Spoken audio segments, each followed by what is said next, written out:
जय श्री राम। मैं ईशु हरवानी हनुमान गट्टा हूँ। राजस्थान से रोज आपको गंगा दर्शन लाइव दिखाता हूँ, पंचांग सुनाता हूँ, तत्पश्चात स्कंद रामायण का स्कंद पुराण का पाठ सुनाता हूँ। आज का पाठ नारद जी के गुणगान का वर्णन तथा गौतमेश्वर की महिमा के प्रसंग में योग का निरूपण। अर्जुन बोले, देवर्षि आप संपूर्ण प्राणियों के प्रति समान भाव रखने वाले जितेंद्रिय तथा राग देश रहित हैं, तथापि आप में जो कलह करने की प्रवृत्ति है उसके कारण कई हजार देवता, गंधर्व, राक्षस, दैत्य तथा मुनि नष्ट हो गए। विप्रवर, आपकी ऐसी चेष्टा क्यों होती है? मेरे इस संदेह का निवारण कीजिए। सूत जी कहते हैं, शौनक, अर्जुन के मुख से यह बात सुनकर नारद मुनि हंसते हुए से बारभ्य मुनि के मुख की ओर देखने लगे। बारभ्य का जन्म हरिद के कुल में हुआ था। वे उस समय नारद जी के पास ही उपस्थित थे। बारभ्य बड़े बुद्धिमान थे। उन्होंने नारद जी का मनोभाव समझ लिया और हंसते हुए स्नेह युक्त मधुर वाणी से अर्जुन से इस प्रकार कहा। बारभ्य बोले, पांडुनंदन, आपने नारद जी से जो कुछ कहा वह सब सत्य है। प्रत्येक मनुष्य के मन में ऐसा संदेह हो जाता है। इस विषय में भगवान श्री कृष्ण के मुख से जो बात सुनी है वही मैं आपको बतलाऊंगा। आज से कुछ काल पहले की बात है। संपूर्ण यादवों को अनादित करने वाले भगवान श्री कृष्ण महिसागर संगम की यात्रा में इधर आए थे। उनके साथ उग्रसेन, वासुदेव तथा प्रभु प्रद्युम्न आदि भी थे। भगवान ने कुटुंबी जनों के साथ महिसागर में स्नान करके बहुत दान किए। पिंडदान आदि करके देव पूजन के पश्चात नारद जी की भी पूजा की। तदंतर यादवों की सभा में महाराज उग्रसेन इस प्रकार बोले, जगदीश्वर श्री गणेश है, मैं एक संदेह पूछता हूँ, आपका उसका समाधान करें। ये जो महाबुद्धिमान नारद जी हैं, समस्त संसार के इसकी ख्याति है। मैं जानना चाहता हूँ कि ये अत्यंत चपल क्यों हैं, क्योंकि वायु की भांति समस्त जगत के चक्कर लगाया करते हैं। इन्हें कलह कराना इतना प्रिय क्यों है तथा आप में इसका अत्यंत प्रेम कैसे है? भगवान श्री कृष्ण ने कहा, राजन, आपने जो पूछा है वह सत्य है। मैं इस कारण बतलाता हूँ। पूर्व काल में प्रजापति दक्ष ने मुनि श्रेष्ठ नारद जी को शाप दिया था। ऐसा इसलिए हुआ कि सृष्टि मार्ग में लगे हुए दक्ष के कुछ पुत्रों को नारद जी ने अपने वैराग्यपूर्ण उपदेशों से युक्त बनाकर वहां से अन्यंत्र भेज दिया। यह घटना एक ही बार नहीं, 2 बार हुई। यह सब देखकर दूसरे पुत्रों के भी विचलित होने से रुष्ट होकर दक्ष ने शाप दिया, नारद, तुम सदा संसार में भ्रमण करते रहोगे, कहीं भी तुम्हारे ठहरने के लिए स्थान न मिलेगा तथा तुम इधर उधर की चुगलियां खाने वाले हो जाओगे। ये 2 शाप प्राप्त करके उन्हें दूर करने के में समर्थ होकर श्री नारद मुनि जो के त्यों स्वीकार कर लिया। यही साधुता है कि समय समर्थ होकर भी दूसरों के अपराध क्षमा कर देते।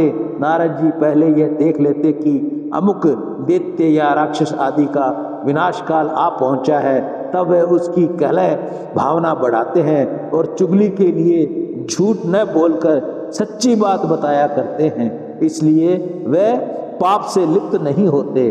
सर्वत्र भ्रमण करते रहने पर भी इनका मन ध्येय से विचलित नहीं होता। अतः ब्रह्म दोष से ये भ्रांत नहीं होते तथा मुझ में जो इसका अधिक प्रेम है उसका भी कारण सुनिए। मैं देवराज इंद्र द्वारा किए गए स्तोत्र की दिव्य दृष्टि संपन्न श्री नारद जी की सदा स्तुति करता हूँ।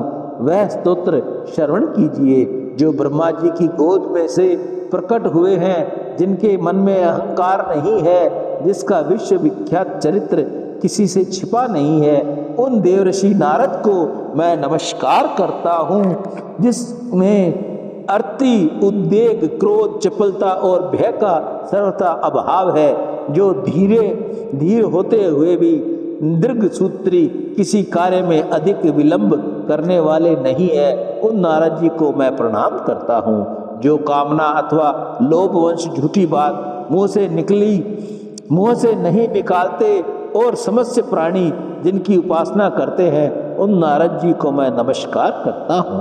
जो अध्यात्म गति के तत्वों को जानने वाले, ज्ञान शक्ति संपन्न तथा जितेंद्रिय हैं, जिनमें सरलता भरी है तथा जो यथार्थ बात कहने वाले हैं, उन नारद जी को मैं प्रणाम करता हूँ। जो तेज, यश, बुद्धि, न्याय, विनय, जन्म तथा तपस्या सभी दृष्टियों से बड़े हुए हैं, उन नारद जी को मैं नमस्कार करता हूँ। जिनका स्वभाव मुख में वेश सुंदर तथा भोजन उत्तम है, जो प्रकाश में पवित्र, शुद्ध दृष्टि संपन्न तथा सुंदर वचन बोलने वाले हैं, उन नारद जी को मैं प्रणाम करता हूँ। जो उत्साहपूर्ण सबका कल्याण करते हैं, जिनमें पाप का लेश भी नहीं है तथा जो परोपकार करने से कभी अघाते नहीं है, उन नारद जी को मैं नमस्कार करता हूँ। जो सदा वेद, स्मृति और पुराणों में बताए हुए धर्मों का आश्रय लेते हैं तथा प्रिय और अप्रिय रहते हैं, उन नारद जी को प्रणाम करता हूँ। जो समस्त संगों को अनासक्त हैं, तद्भी सब में आसक्त हुए भी दिखाई देते हैं, जिनके मन में किसी संशय के लिए स्थान नहीं है, जो बड़े अच्छे वक्ता है, उन नारद जी को मैं नमस्कार करता हूँ। जो किसी भी शास्त्र में दोष दृष्टि नहीं करते, तपस्या का अनुष्ठान ही जिसका जीवन है, जिसका समय कभी भावचित के बिना व्यर्थ नहीं जाता और जो अपने मन को सदा वश में रखते हैं, उस नारद जी को मैं प्रणाम करता हूँ। जिन्होंने तप के लिए शय किया है, जिसकी बुद्धि पवित्र तथा वश में है, जो समाधि से कभी तृप्त नहीं होते, अपने प्रयत्न में सदा सावधान रहने वाले, उन नारद जी को मैं नमस्कार करता हूँ।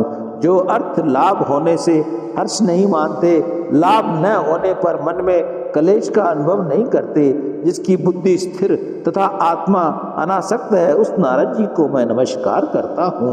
जो सर्वगुण संपन्न, दक्ष, पवित्र,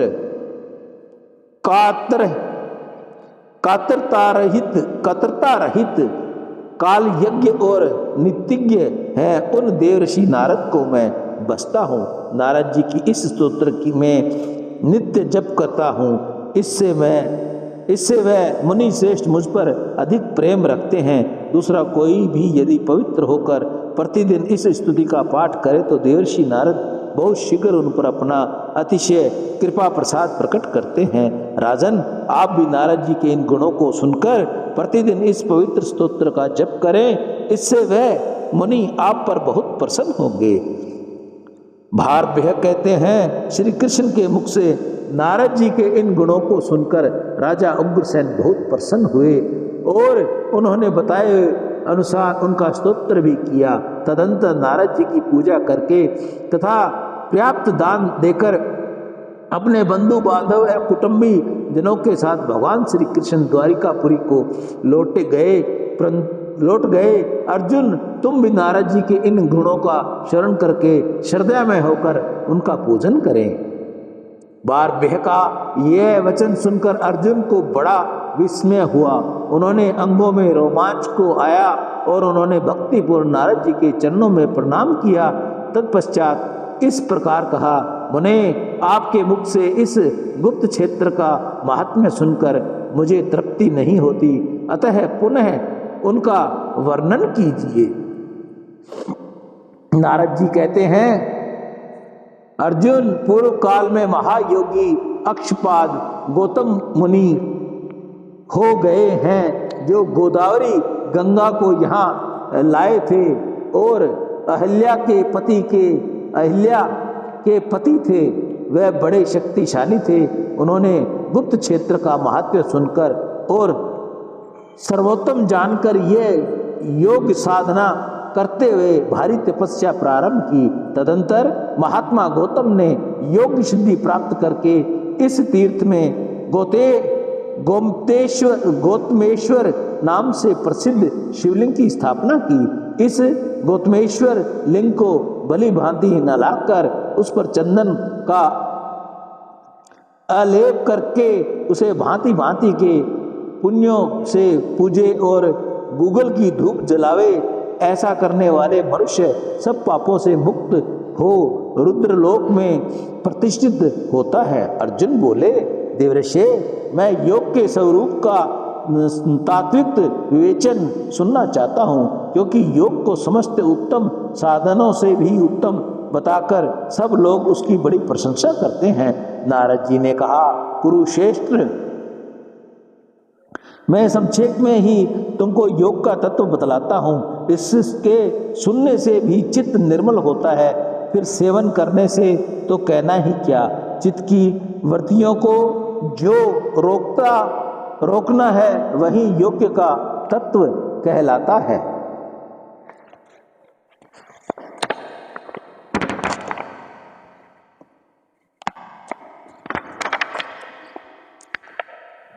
पुरुष अष्टांग की विधि से उसकी साधना करते हैं। यम, नियम, प्राणायाम, प्रत्याहार, धारणा, ध्येय, ध्यान और समाधि, ये योग के 8 अंग हैं। इस प्रकार योग 8 अंगों से युक्त बताया गया है। उन 8 में से प्रत्येक का लक्षण क्रम से सुनो। इसमें साधन से साधक को योग की प्राप्ति होती है।